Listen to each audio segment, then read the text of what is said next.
Hello, this video will go over how to install the Microsoft Office 365 suite onto your personal computer. Let's get started.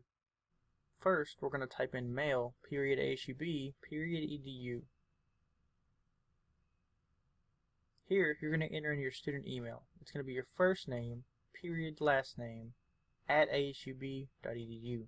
Then, we're going to hit next. After hitting next, you're going to enter in your student password. Then click sign in. After signing in, it's going to ask you if you want to stay signed in or not. This is up to you. Once logged in, this screen will pop up. At the top left, you'll see 9 little boxes. You're going to click on those little boxes and the app screen will pop up. Then you're going to click the blue Office 365 link on the right.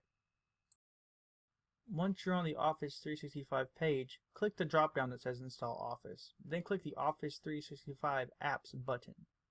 This will prompt you to save an exe file. An exe file is going to help you install the 365 suite. Click Save File. Then at the top, this should appear in the Downloads tab of your browser. Once downloaded, click Open File and it will start the installation of your Office 365 suite. An orange box that says we're getting things ready will appear. Once the installation in the background is complete, it'll ask you a few quick options, then you'll be ready to go. I've already done this step, so I'm going to skip it. Once your Office 365 suite is done installing, click the Windows logo at the bottom left to access your programs.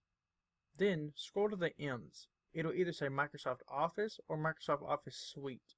Then click the drop down. I have them presented where it shows all the programs and that's it. This may be a tad different for you. If you're having trouble finding them at this location, click the search bar and search for a program. I'm searching for Word for this example.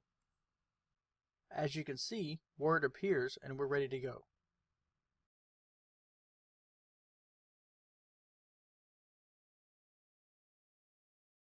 That was how to install Microsoft Office 365 Suite onto your personal computer. If you have any other questions, please feel free to come by the Vanguard Technical Support Center, give us a call, or send us an email. Thank you and have a great day.